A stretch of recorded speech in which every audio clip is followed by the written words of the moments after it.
participar aqui do nosso bate-papo.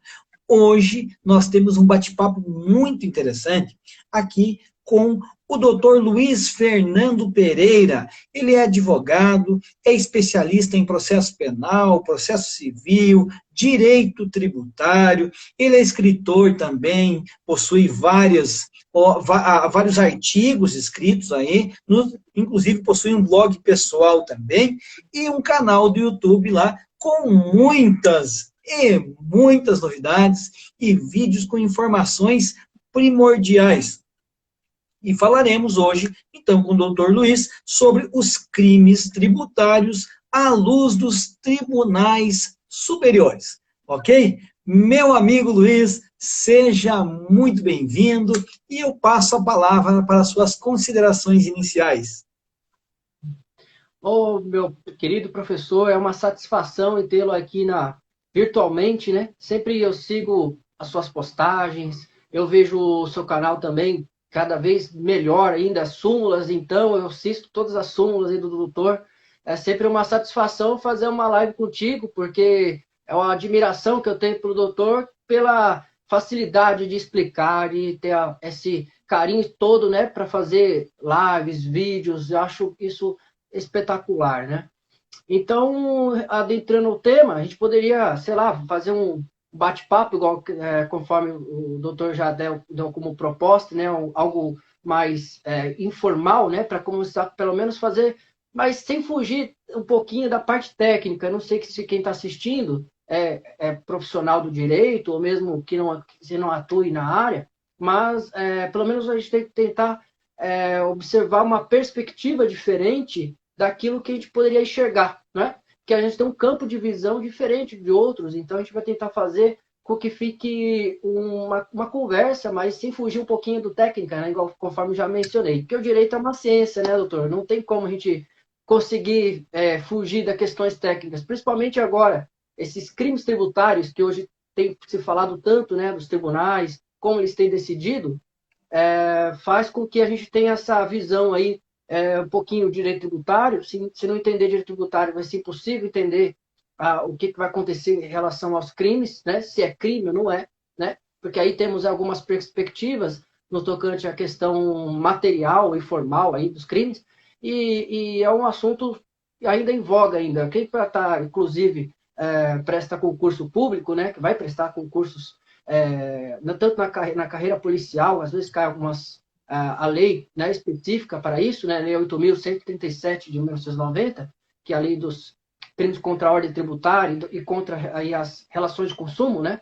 E temos ali também, na legislação, claro, temos no Código Penal, leis esparsas que tratam sobre os crimes tributários, né, conforme a perspectiva que você vai mencionar. Um exemplo, o artigo 168, né, do Código Penal trata a respeito sobre apropriação indébita previdenciária. Então, não, 168A, né?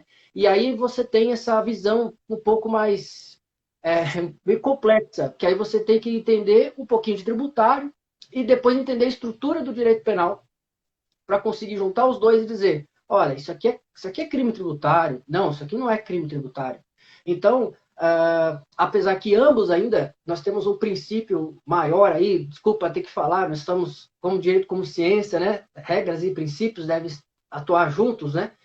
Nesse panorama.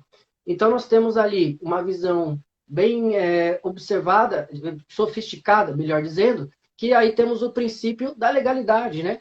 Tanto da esfera criminal quanto da esfera tributária. Então, aí que nós vamos iniciar aí nosso bate-papo. Só fiz uma breve introdução aí para a gente, pelo menos, ter uma visão, né, do que a gente vai conversar a respeito. Sabe, doutor Luiz, que eu acho muito importante quando uma proposta assim é feita de trabalharmos a interdisciplinariedade.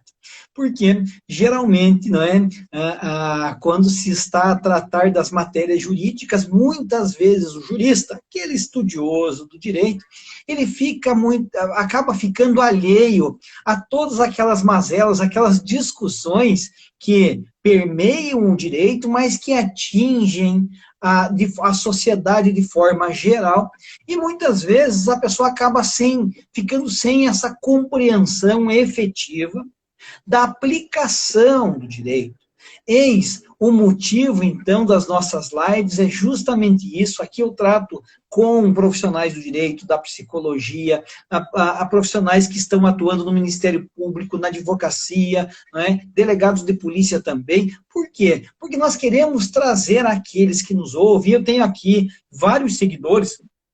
Eu já fiz esse levantamento que mais de 80% dos meus seguidores são da área jurídica. Entretanto, eu tenho aqui outros vários que nos seguem. A Marilene foi uma que entrou há pouco e já me disse: eu não sou da área jurídica, mas gosto dessas discussões. Por quê? Porque elas são voltadas efetivamente para o nosso dia a dia.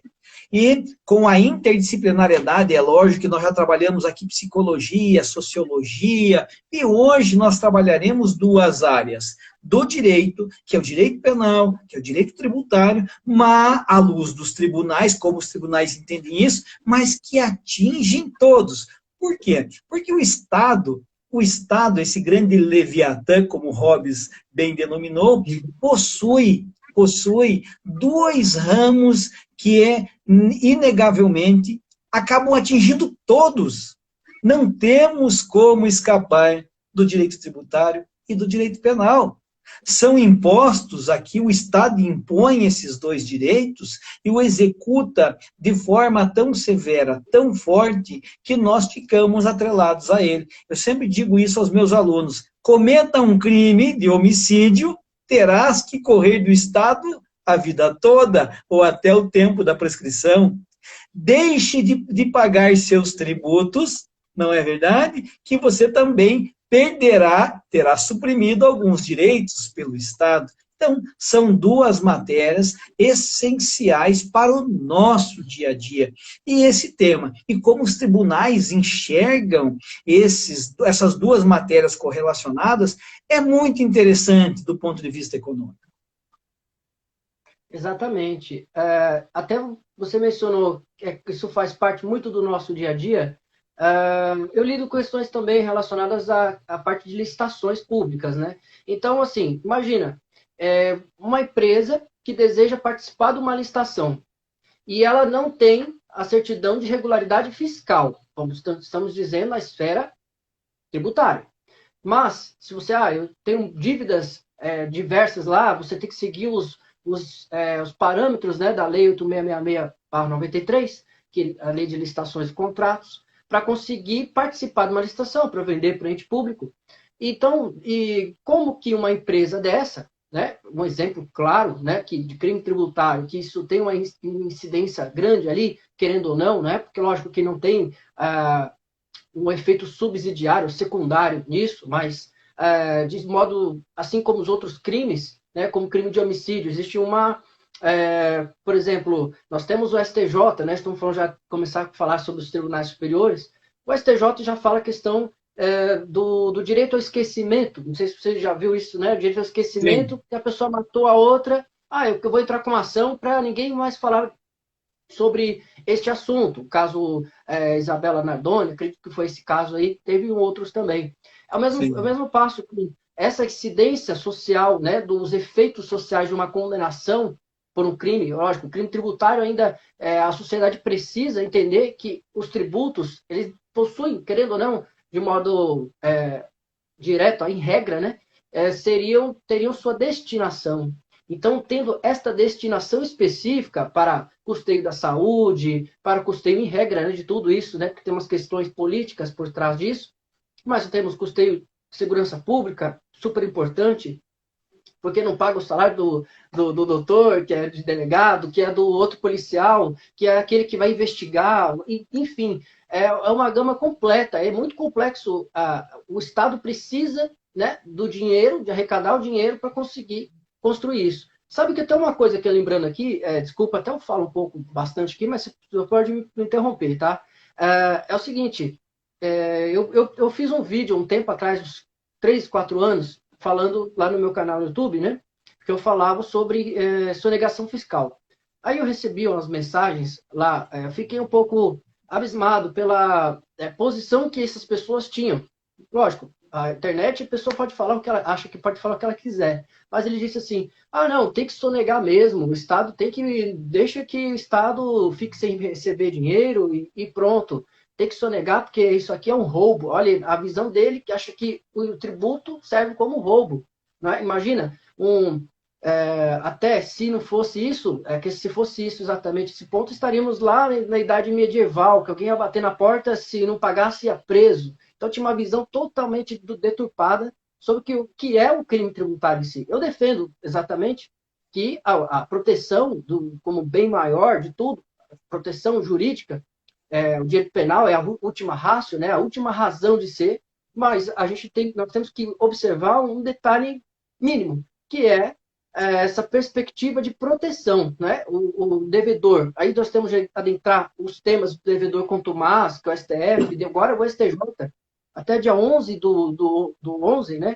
Não, foi dia 11 do 11, saiu uma decisão recente do STJ, seguindo a mesma posição do STF. Então, eles estão trabalhando em consonância nos seus entendimentos. Eu acho muito interessante esse ponto, essa perspectiva de colocar uma pá de cal nessa situação. Porque, olha, vamos supor, o crime tributário, o quê? Como que eu vou caracterizar como crime tributário? Nós temos lá, artigo 2º da Lei 8.137 de 1990, né? O artigo 2º, parágrafo 2º, fala o que seria sonegação. Só que o STF já começou com a posição da perspectiva deles que deveria ser não só o dolo, né, o dolo direto, específico, que é a vontade livre consciente, aquela visão clássica, né? Vontade livre consciente para resultado, para o fim, né? O desejado, resultado naturalístico. Aí, então, partindo dessa perspectiva, eles colocam, não, mas espera aí, tem mais algum detalhe. Se a pessoa, uma empresa, no caso, devedor contumaz, né? Lógico, não é diferente do outro detalhe da questão da responsabilidade penal, que acho um ponto super interessante, poderíamos até fazer uma live falando sobre esse ponto. Imagina, se colocarmos em xeque ali, temos o devedor contumaz, e essa questão relacionada ao devedor contumaz é um termo super complexo. Eu já vi, a gente estava falando de multidisciplinariedade, né? Temos ali a contabilidade, tentou buscar alguma posição acerca disso, que é um pouco complicado. Aí tentou-se outras formas para tentar achar um caminho maior. Só que não existe. O caminho aqui é jurídico, né? Esse que é o problema. Mas, da mesma forma que quem estuda direito tributário tinha a questão lá do PIS/COFINS, CACID, na contribuição. Olha, aí ficou essa bagunça. Então é um pouco complicado. Eu tenho duas perspectivas aqui de visão em relação aos crimes tributários e em especial também a forma com que todos da área jurídica tratam dos crimes tributários, muitas vezes, por uma dificuldade em decorrência dessa interligação entre a contabilidade, os crimes tributários e a gestão tributária efetiva do país. Ele se torna, na verdade, essa matéria, uma incógnita que poucos dominam, inclusive. Não é? Há um mundo muito restrito de conhecimento profundo sobre os tributos, notadamente quando se vai punir, não é? Quando tratamos da punição.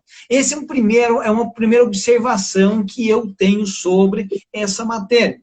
A segunda é que, muitas vezes, se esquece que essa matéria, esse tributo é um bem público, é um bem de todos, não é? Mas como nós temos uma certa descrença da população no que tange a nossa administração pública, é que nós temos, como o doutor citou, não é? Alguns que se insurgem quando tratamos de falar da regularidade, da obrigatoriedade e da necessidade da arrecadação tributária. Eis que o Estado não sobrevive sem ela. Muitas vezes nós temos, notadamente na seara política, próxima aos pleitos, várias promessas de isenções tributárias, de diminuição de tributos, ou seja, de arrefecimento dessa cobrança, mas que, na verdade, sabemos que ela se torna quase que como uma utopia. Eis que o Estado necessita dessa arrecadação. Mas, certamente o doutor vai falar, mas gostaria de pontuar, A visão dos tribunais superiores, de certa forma, como nós estamos a tratar de um direito penal que é econômico e ele é seletivo, o direito penal é muito seletivo. Nós temos decisões dos tribunais, notadamente, especialmente, quanto à extinção da punibilidade a qualquer tempo daquele que sonegou, que acaba, por certas vezes, ao meu sentir, pelo menos, motivando aqueles que já tinham o intuito de sonegar de assim agir, pois com essa extinção posterior nós sabemos que poucos resquícios na área penal, na seara penal permanecerão. Mas deixe passar e indagá-lo. Como estão hoje, quais são, nessa esfera do direito, então, tributário penal, as decisões que têm mais nos trazido controvérsias efervescentes aqui?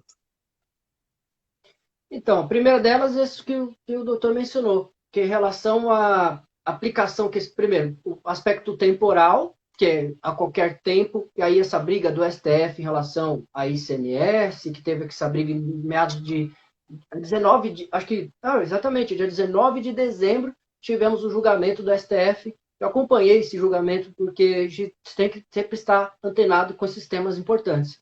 Até quem é estudante aí, né, os alunos seus aí, tem que ver um pouquinho, pelo menos não a visão política do Supremo, mas temos que analisar o aspecto jurídico, porque tem pessoas ali, não só o Supremo, os ministros ali, mas tem gente por trás ali que são fenomenais também. Já conheço Leandro Paulsen, foi exemplo disso. Hoje ele é desembargador do TRF4, né? Ele foi professor também meu, ele assessorou o ministro do Supremo. Então, tem vários professores ali também que assessoram os ministros do Supremo.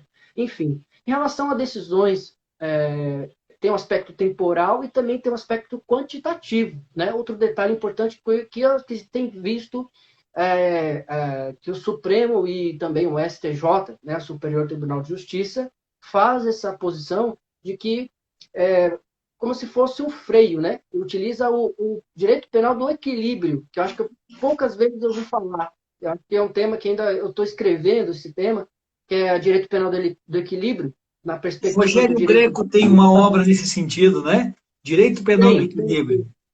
Isso. E aí você tem caráter, ele fala, né, no livro dele, ou caráter absolutista, né? Desculpa, abolicionista, perdão. Isso. Ou radicalista. Eu coloquei aqui entre aspas, ou um pouco mais acima do ortodoxo, né? Então tem essa posição mais severa, querer punir mesmo, independentemente de quem seja, como seja, e não importa se foi qualquer tempo. Então aí temos os tribunais têm feito isso. Essa posição, que acho que é mais polêmica de todas, referente ao devedor com Tomás, que é uma decisão também super recente de dezembro do ano passado, estabeleceu um ponto importantíssimo, porque eu já vi muitas críticas, professores da USP aqui de São Paulo, professores da FGV, faculdades, né, bem conceituadas, falando, isso é um absurdo, eles querem colocar isso. Acho que tem outro autor também, que ele é filho do Machado II, né?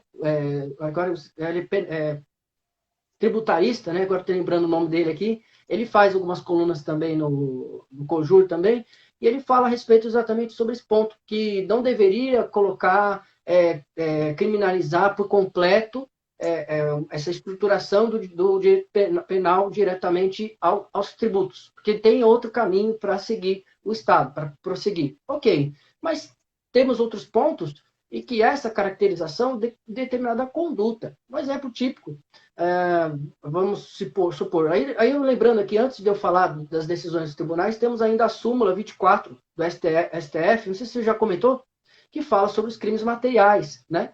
Sim, súmula vinculante 24, né, doutor? Isso. 24, exato. Da tipificação dos crimes materiais lá do artigo 1º 1 a 4 da 8.137, isso mesmo. Tá vendo? Tá vendo como eu estudo contigo, tá vendo? E aí temos essa questão dessa súmula que vai colocar sobre a conduta, né? Tem a ver com a tipicidade da conduta, e aí temos ali qual o caráter que eu estava dizendo. Isso, olha lá, o César falou aí, ó. O Hugo César é de Brito, estudioso do direito tributário. ele é o filho do pai aí, do Hugo de Brito. E ele tem uma visão diferente, né, da nossa, assim, de algumas coisas, mas isso é ótimo, tem que ter uma visão diferente do mundo. E aí, eu entrando já dessa temática, da questão da tipicidade da conduta, né, porque nós temos ali uma estrutura do direito penal, né, conduta, resultado, nexo de causalidade, temos ali aspecto tipicidade material, tipicidade formal, que aí nós temos aí nessa súmula 24, súmula vinculante 24, que eu acabei por lembrar, e aí nós temos, dentro disso, pode se aplicar um princípio que também se fala muito, se aplica na prática jurídica, prática forense, melhor dizendo, o princípio da insignificância.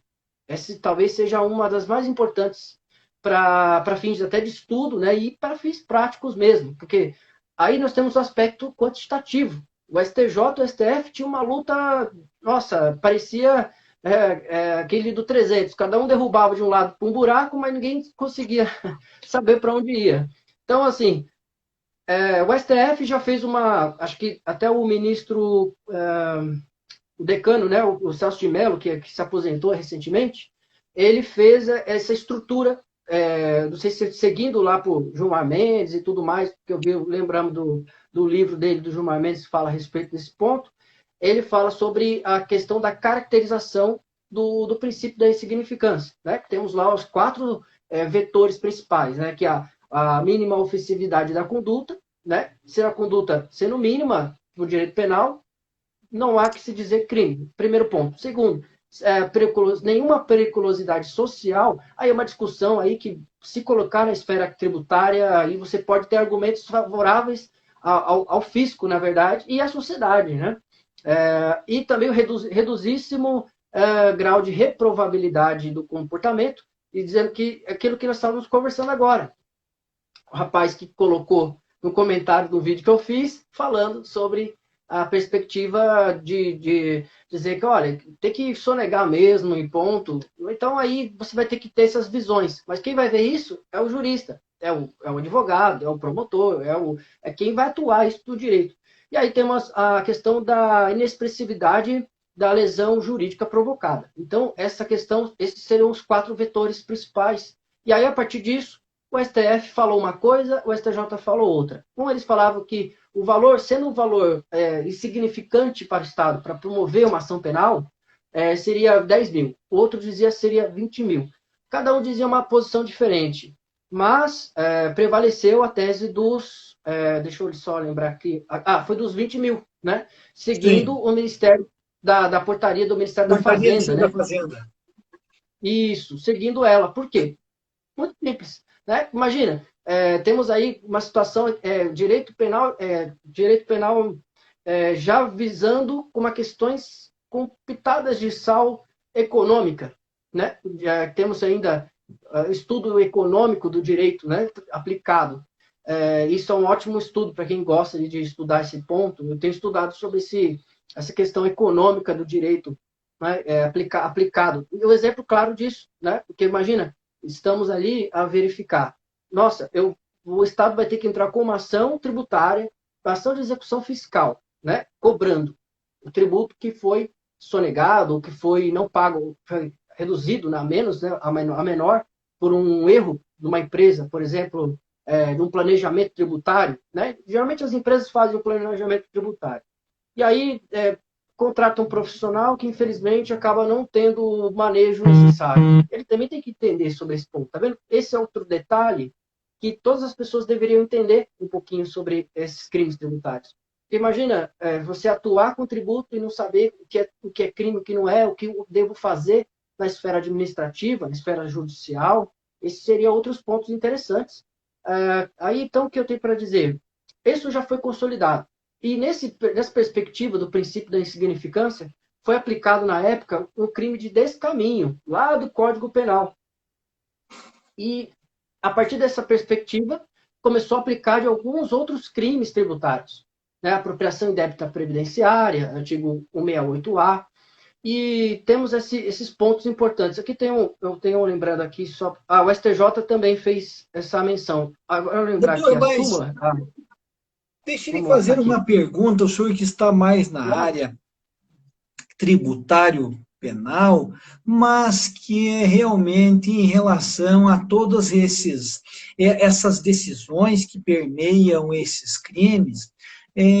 Quando nós estamos a observar as decisões do STF e STJ também, que tratam então de um princípio da insignificância que é aplicado de forma muito diferente dos demais crimes. Primeiro, nós temos que ver aqui, não é, porque quando nós estamos a tratar de outros crimes, podemos denominá-los comuns, muitas vezes nós fazemos, então, para encontrar esse atingimento ou perigo, então, de lesão ao bem jurídico tutelado, nós fazemos aquele balanço entre o bem subtraído e o patrimônio da vítima.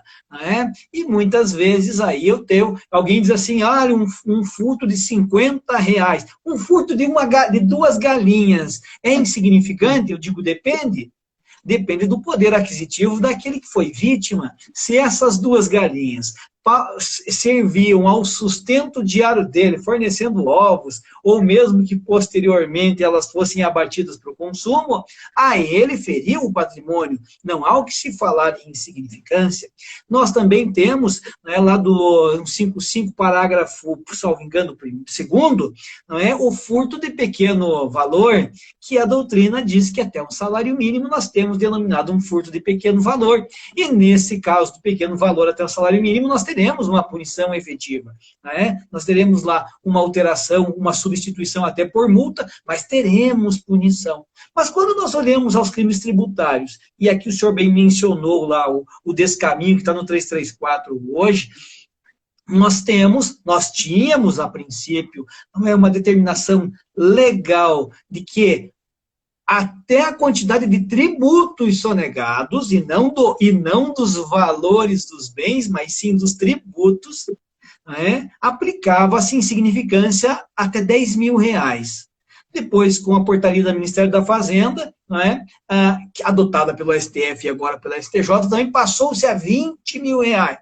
Aí o STF e a STJ também nos trazem a informação de que haverá a extinção da punibilidade com esse pagamento ou parcelamento até do crédito, suspende-se daí, não extingue-se, depois extingue-se com o pagamento, mas será que nós não deveríamos desfocar, tirar então essa visão penal, criminal desses crimes e darmos maior efetividade ao fisco e à execução civil, na verdade, com mais força e efetivamente tratarmos isso de maneira mais séria, a tentar criminalizar. Porque o que interessa a nós, qual seria uma grande punição? Atacarmos o patrimônio efetivo dessa empresa, mesmo que de forma cautelar, mesmo que de forma antecipada, você pudesse sustar, então, ou ao menos arrecadar novamente esses valores que foram sonegados, não é? E aí termos uma recomposição do nosso patrimônio. O patrimônio é nosso, o patrimônio é comum. Eu acho, me desculpe, mas é a minha visão, que não deveríamos adentrar a pensarmos nas premissas legais de aplicação do direito penal, esperando uma sentença penal, vários recursos, HC sucessivos, até que seja cometido uma extinção da punibilidade. E é uma visão absoluta, aquela que eu tinha dito, né? Que você faz essa visão de abrir mão de aplicar a lei penal. É simplesmente por esse motivo, para aplicar, para reduzir o peso que tem do Estado de colocar a mão daquele indivíduo, em vez de deixá-lo... Porque, assim, temos a questão ainda, a empresa, lógico, eu vi que temos uma proposta legislativa do Senado, até peço desculpa, nem pedi desculpa por te interromper.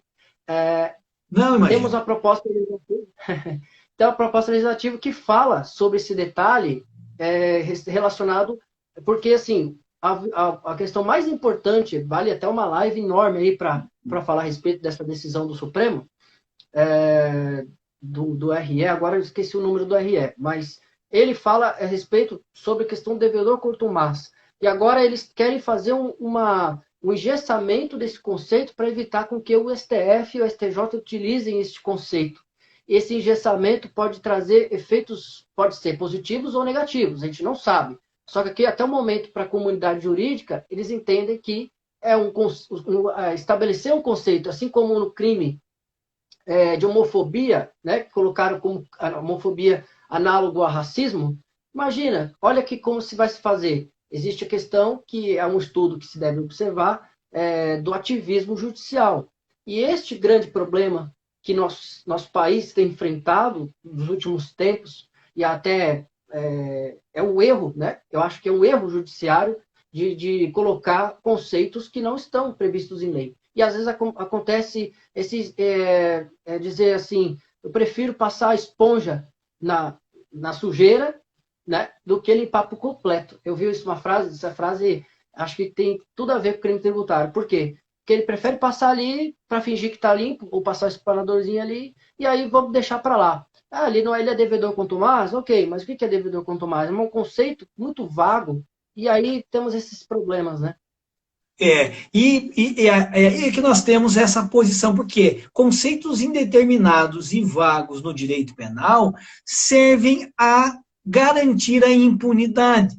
Mas o que neste âmbito criminal me parece? Primeiro, uma desproporção em relação ao tratamento. Nós temos isso, essa desproporção. E tudo bem, alguém pode dizer assim, não, mas professor, nós hoje temos o acordo de não persecução penal que cabe a todos eles. Que cabe a todos eles também, inclusive. Né? Não, que visa... menos um, até 5 anos lá, pena até 5 anos. Mas de regra... Primário, né? Exatamente, de regra nós teremos essa aplicação. É uma regra hoje a aplicação para os crimes não violentos, que eles sejam, então, trazidos, não é, a essa composição que nos interessa. Mas eu vejo, nesse especial, também uma certa seleção, como já é feito pelos tribunais superiores, não é? Como nós temos, então, quando há uma diferenciação em relação ao reconhecimento da insignificância. Né? Quais são os motivos? O motivo é porque ele lesa muito mais a sociedade do que um crime comum. Eis, então, uma certa crítica que faz, e quando nós somos criticados quando nós criticamos, nós somos criticados também, nós abrimos essa porta. Né? Hoje estava fazendo a leitura de um livro daqueles, do início da universidade, daquelas matérias propedêuticas, né, do Voyering, A Luta pelo Direito. Fantástico. Então, lá, escrito lá logo após a Revolução Francesa, naqueles movimentos, e aí a gente vê que ele já citava isso lá, que é quando nós nos insurgimos, quando aquilo que está posto, o direito posto, nós somos vistos, às vezes, um pouco de lado, somos marginalizados por parcela da comunidade jurídica, né? Porque nós temos que obedecer o direito posto sem criticá-lo, não é a minha visão. É o que eu até escrevo alguns artigos sempre criticando essa má técnica, essa péssima técnica do nosso legislador, né? Que faz isso, como o senhor bem pontuou, nos trazendo temas e conceitos abertos que, ao fim e ao cabo, acabam trazendo a impunidade. Então, eu volto à minha retórica, eu volto àquilo que mencionei antes. Não seria melhor termos efetivamente mais força e efetividade do Estado na hora da execução tributária, não do processo criminal, não espera. Porque aí, o que me parece, todo mundo foca os olhos no direito penal, porque todo mundo adora, né? Fica esperando uma prisão. Só que enquanto espera-se uma prisão que pode prescrever, ou que pode não ocorrer por falta de provas, nós esquecemos da recomposição do erário. Esse é o grande problema. E isso aí também é outro detalhe. A gente fala a questão de crítica. O exemplo, claro, acordo de não persecução penal que você mencionou, nós temos acordo de não persecução na esfera civil, que é a questão lá o dano ao erário, né? Que nós temos, como se diz, a improbidade administrativa, né? A lei de Sim. improbidade administrativa agora estabeleceu esse critério para que você consiga fazer essa recomposição e que consiga pagar determinado dano, né? Mas na esfera tributária, eu vejo que essa portaria também está um pouco defasada para pensar. Por quê? Nós temos o grande mal.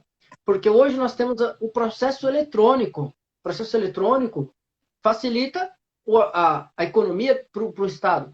E por que ele não pode promover uma execução fiscal para uma determinada dívida e conseguir efetivamente fazer o bloqueio de bens, fazer todos os procedimentos até pagamento ou parcelamento. Até esse problema que o STF, o STJ tinha essa luta, né? No tocante à questão do parcelamento dos bens.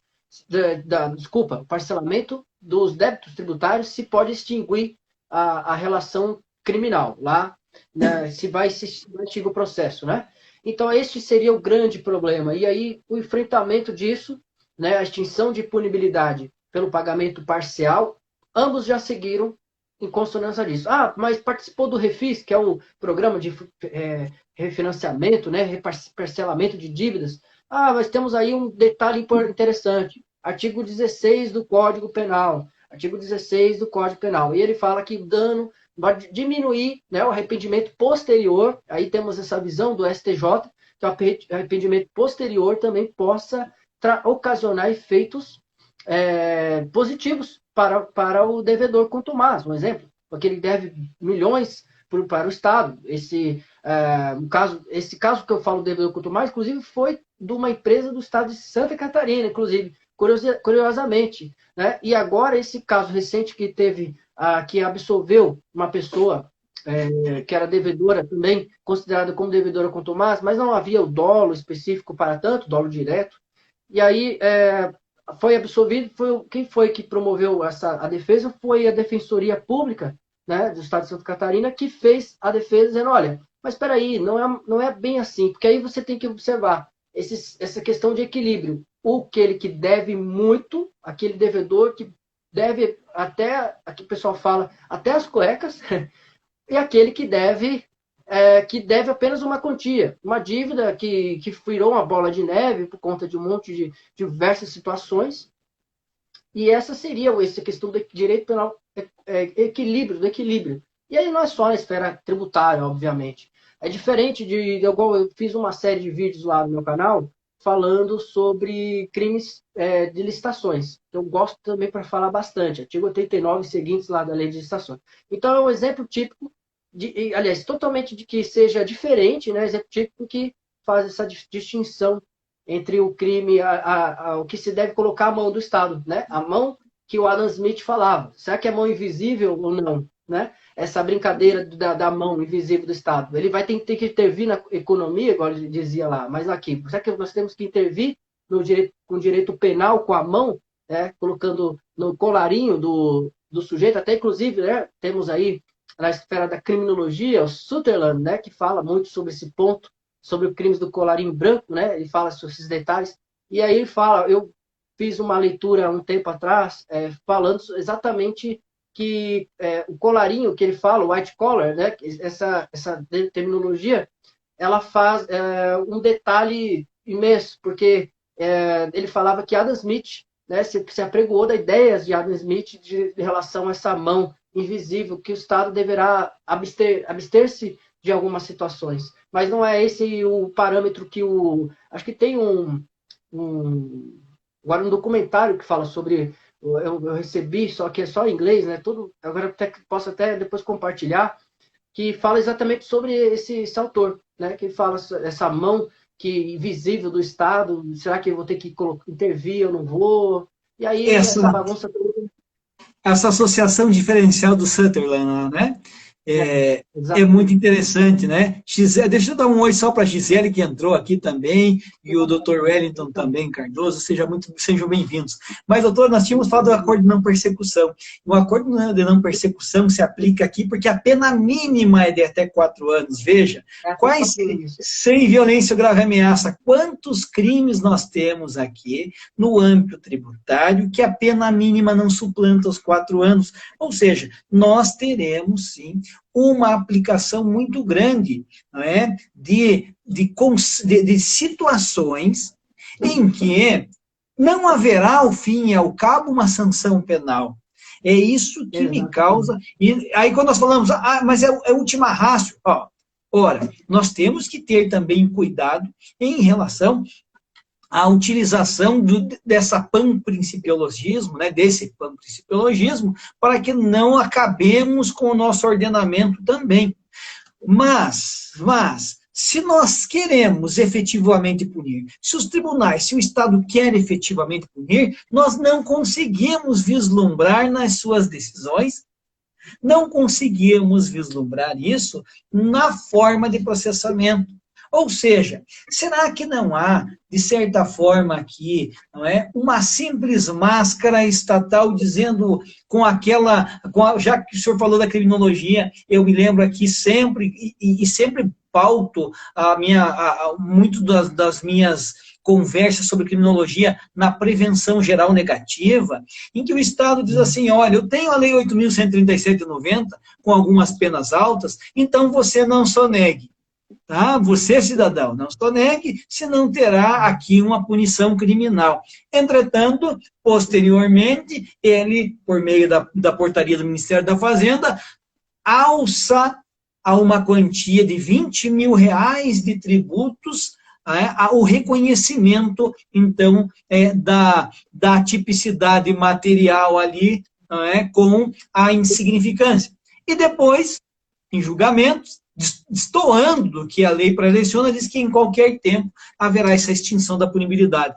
Não seria melhor nós tratarmos, então, já que estamos com um acordo de não persecução, que é um negócio jurídico, nós não estamos a retirar, não é, já aos poucos, sem revelar efetivamente essa sistemática e essa discussão do âmbito penal?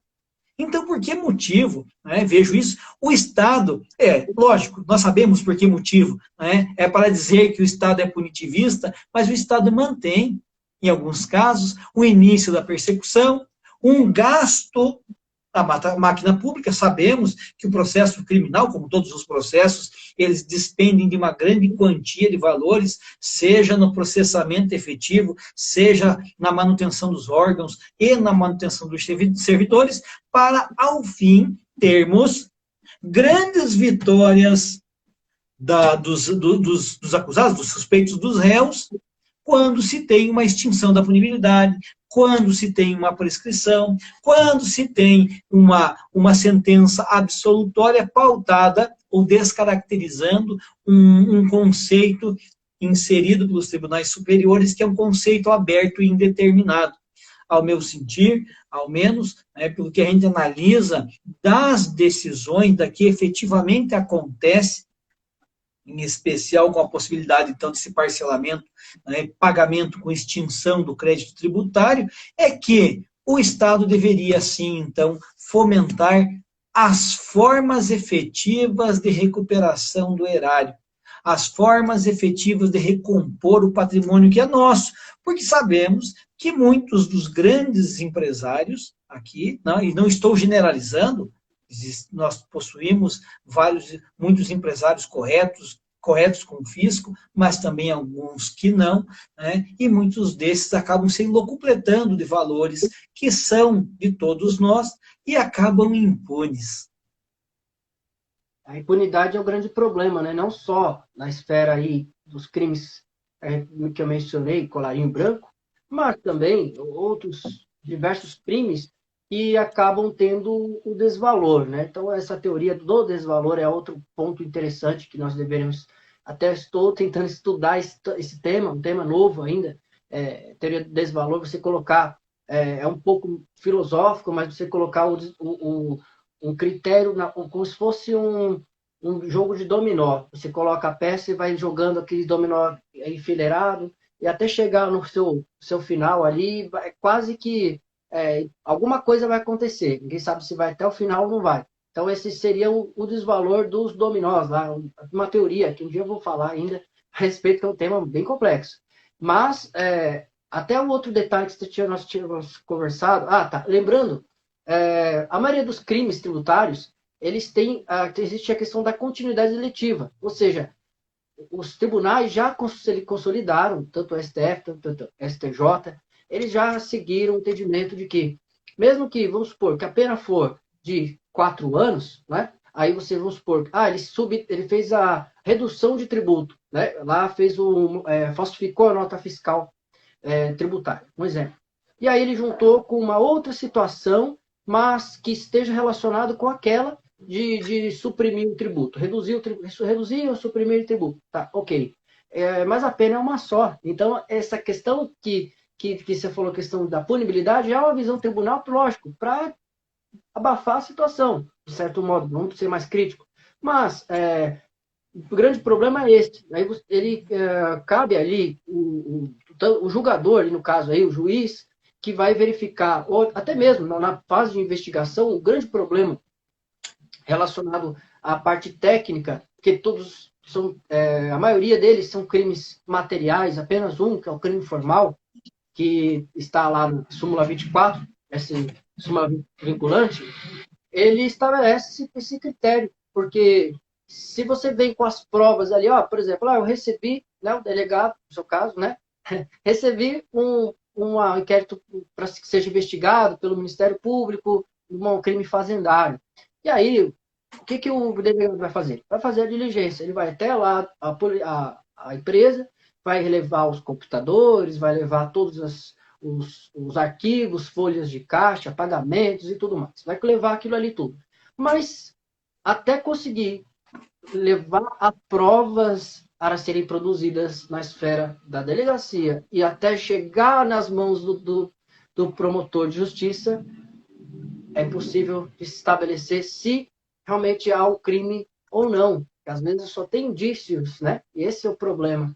E aí esse é outro detalhe que talvez a justiça deveria ter na verdade, o sistema do executivo, digamos lá, deveria ter um sistema para conseguir frear isso. Já que quer ser punitivista, né? Então, por que não agir desta forma, né? Não sei se o doutor concorda comigo em relação a Sim, isso. inclusive nós temos uma alteração pelo pacote anticrime no próprio Código Penal, lá no artigo 91A, que trata, não é, daquele confisco ampliado, estendido que a doutrina tem utilizado, né, que é justamente de especificar em alguns crimes, não estamos falando especificamente dos tributários, mas em determinados crimes, e aqui vamos trazer crimes violentos de novo, ou por organizações criminosas, que aí nós podemos inserir os tributários quando temos organizações criminosas, não é? Uma extensão, então, também da arrecadação, ou seja, não é? De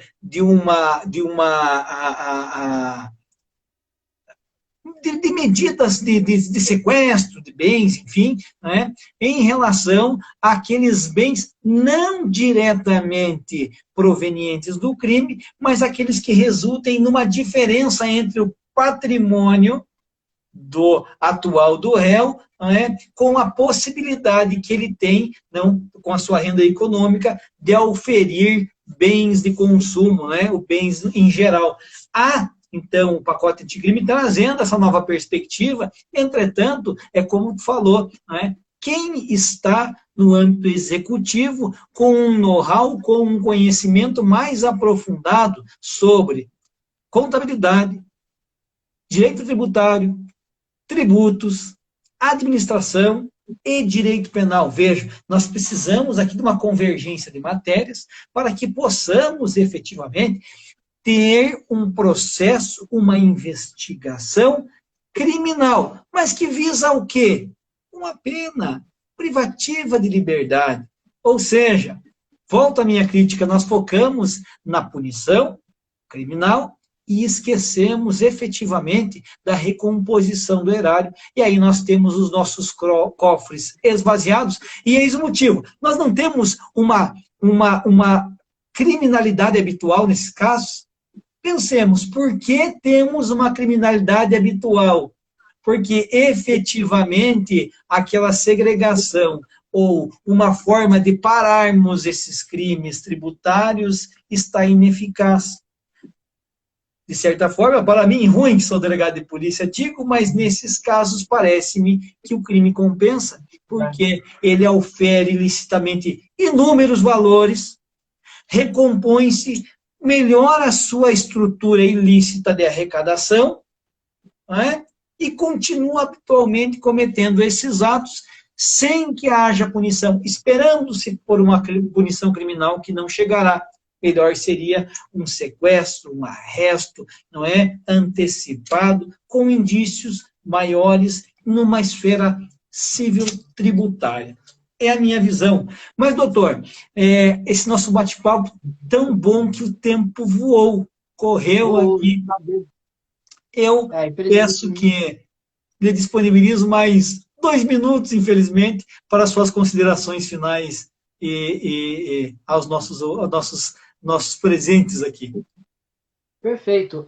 Não, só por fim, é diferente, outro último detalhe referente à responsabilidade penal, né, na esfera dos crimes tributários, bem rapidinho, nós temos aí a pessoalidade, né? Então, não vai uma empresa ser responsabilizada, não sei que o pessoal vai assistir, esse é outro detalhe, diferente lá dos crimes ambientais. Crimes ambientais, eles têm a obrigação de reparar o dano, né? É outra determinante que poderia vir um projeto de lei que altere, coloque as empresas também para que sejam responsabilizadas também, que arquem com a responsabilização sobre determinadas omissões, né? Ou, no caso, omissões dolosas, que é a sonegação fiscal, que é uma das campeãs dos crimes tributários.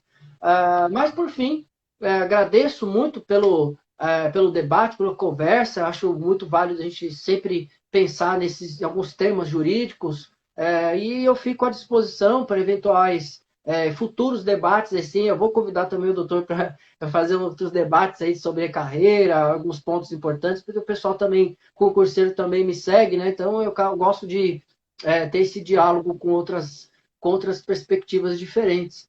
Mas, mais uma vez, agradeço ao doutor aí, porque foi fantástica essa live, foi enriquecedora, né? E esperamos novas lives aí do doutor. Eu vou acompanhar também o doutor nessas novas lives aí, tá bom? Meu amigo Luiz, eu fico muito grato com suas palavras também, né? Lembrando a todos que essa live ficará gravada lá no YouTube, no canal Professor Colasso, mas também quero lembrá-los que o Dr. Luiz Fernando Pereira possui um canal com muito material lá no YouTube, então sigam, não é? Aqui no Instagram também, não é? Sigam, peço que te sigam, porque nós nos complementamos, sempre há espaço aqui para todos que buscam usar as redes sociais para trazer um pouco de conhecimento, não é? Para que tenhamos, que a utilizemos de forma melhor. Eu fico muito feliz com a sua participação, tá? Porque esclarece temas aqui que não são específicos e aprofundados técnicos. Não foi essa o nosso objetivo, a nossa missão, mas sim trazer àqueles que nos ouvem um pouco do conhecimento de como é a operacionalização do direito tributário e direito penal tributário. Meu amigo, um abraço e já fica o convite para a próxima. Acabou? Só um segundo. Lá no meu canal no YouTube, vou fazer uma série sobre crimes tributários. Já tenho gravado, vou colocar lá no meu canal. Aí eu vou convidá-lo também a fazer um especial contigo aí, se você concordar comigo, faz igual que a gente fez aqui. Concordo, tá bom? Vamos combinar sim, e eu convidarei novamente para uma live aqui no meu canal, tá bom? Um grande abraço, tá? Tudo de bom para ti e até a próxima. Até a próxima.